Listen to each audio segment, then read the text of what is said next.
کچھ دن پہلے کسی صاحب کا ایک ڈیٹیل وائس میسیج آیا اور وہ بڑی کالز کرتے رہے مجھے واٹس ایپ کے اوپر، اور ان کے بڑے میسیجز تھے جو میں ان سے کمیونیکیٹ نہیں کر پا رہا تھا۔ پھر انہوں نے وائس میسیج کیا مجھے کہ وہ کال میں پک ہی نہیں کرتا۔ ان کی جب میں نے کال سنی تو اس کے اندر انہوں نے بڑا لمبا چوڑا مجھے ایک بھاشن دیا اور ایک بڑی تقریر کی، اور قرآن پاک میں سورہ فلق کی جو آیت ہے، جو آیت کا ترجمہ ہے، گرہوں میں پھونکنے والیوں کے شر سے پناہ مانگتا ہوں، اعوذ باللہ من الشیطان الرجیم، بسم اللہ الرحمن الرحیم، ومن شر النفاثات فی العقد، یہ آیت عربی میں ترجمہ میں نے آپ کو پہلے پڑھ دیا۔ افسوس مجھے اس بات کا ہوتا ہے کہ لوگ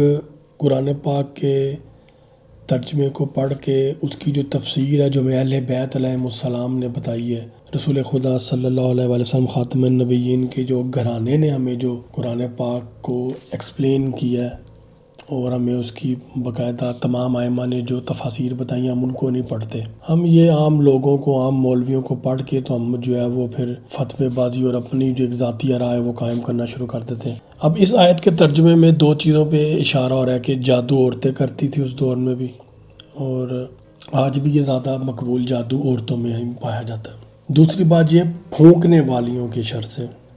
اچھا، جب آپ اس کی ڈیٹیل پڑھتے ہیں نا تو پھونک کے حوالے سے دو کنسیپٹ پائے جاتے ہیں۔ ایک پھونک تو ہے وہ سیدھی ہوا والی پھونک، آپ وہ پڑھتے ہیں، پڑھنے کے بعد آپ وہ پھونک مار دیتے ہیں۔ ایک پھونک ہوتی ہے جس کے اندر تھوک کے قطرے ہلکی ہلکی نمی جاتی ہے، زبان پہ تھوک رکھ کے اس کو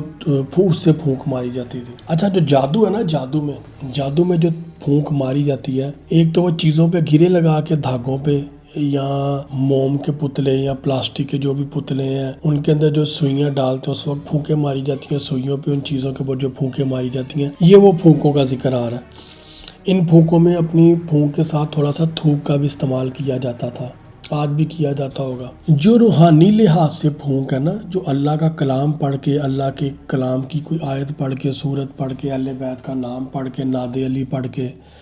ٹھیک ہے، اہل بیت پہ درود کی تسبیح پڑھ کے، ٹھیک ہے، اس کو آپ اگر پانی پہ پھونک مار کے پیتے ہیں تو وہ اس حوالے سے اس آیت میں کوئی ذکر نہیں موجود، یہ اس کنٹیکسٹ میں بات نہیں ہو رہی۔ آپ اس پوری سورت کو پڑھیں،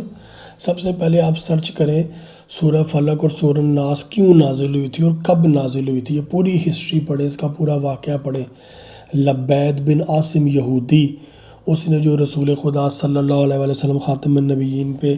جو کالا جادو کرنے کی اٹیمپٹ کی تھی، ہمارے نزدیک اس جادو کا سرکار پہ اثر نہیں ہوا تھا، کیونکہ سرکار معصوم ہے، معصوم پہ جادو کا اثر نہیں ہوتا۔ تو اس نے جو جادو کیا تھا، اس جادو کا ایک پورا واقعہ موجود ہے، وہ آپ لوگ قرآن پاک میں تفسیر قمی، تفسیر نور الثقلین، تفسیر نمونہ، تفسیر انوار النجف، اس میں سے کوئی بڑی قرآن پاک کی تفسیر لے کے آپ پڑھیں جو 30 جلدوں میں بڑی بڑی ایکسپلین ہے، جن میں آپ کو ان دونوں صورتوں کی جو آیات ہیں ان کی روشنی میں اہل بیت کی ایکسپلینیشن ملے، مولا علی کی ایکسپلینیشن ملے، امام جعفر صادق علیہ السلام کی ایکسپلینیشن ملے، وہ لے کے آپ پڑھیں، پھر آپ کو سمجھ آئے گی، پھر آپ اس کنسیپٹ پہ پہنچیں گے اور آپ کو سمجھ آئے گی کہ ہاں بھائی جو سورہ فلق میں جو چیز بتائی گئی ہے وہ جادو کے لیے ہے، وہ روحانی لحاظ سے پھونک مارنے یا دم کرنے کے لیے نہیں ہے۔ روحانی لحاظ سے جو ہم پھونک مارتے ہیں اس پھونک میں اور جادو والی جو پھونک ہے اس میں کیا فرق ہے، وہ سارے کنسیپٹ آپ کو ٹوٹلی کلیئر ہو جائیں گے۔ لہٰذا آپ کوشش کیا کریں، آپ نے مجھے سنیں، نہیں سمجھ میں آتی، کوئی بھی اختلاف ہے، کچھ بھی آپ چھوڑ دیں، آپ کی مہربانی مجھے بھاشن نہ دیا کریں، مجھے بھاشن والے میسیجز نہ بھیجا کریں، نہ مجھے بھاشن والے کومنٹس کیا کریں۔ میں طالب علم ہوں، میں جو تعلیمات لے رہا ہوں اہل بیت کی تعلیمات لے رہا ہوں، ان کی کتابیں پڑھ رہا ہوں، میرے استاد موجود ہیں، ان کو میں سنتا ہوں، ان سے جو مسائل ہوں وہ پوچھ لیتا ہوں۔ ایک استاد میرے پچھلے سال محرم میں فوت ہو گئے تھے، ایک استاد اس وقت میرے موجود ہیں، جہاں پہ جو مجھے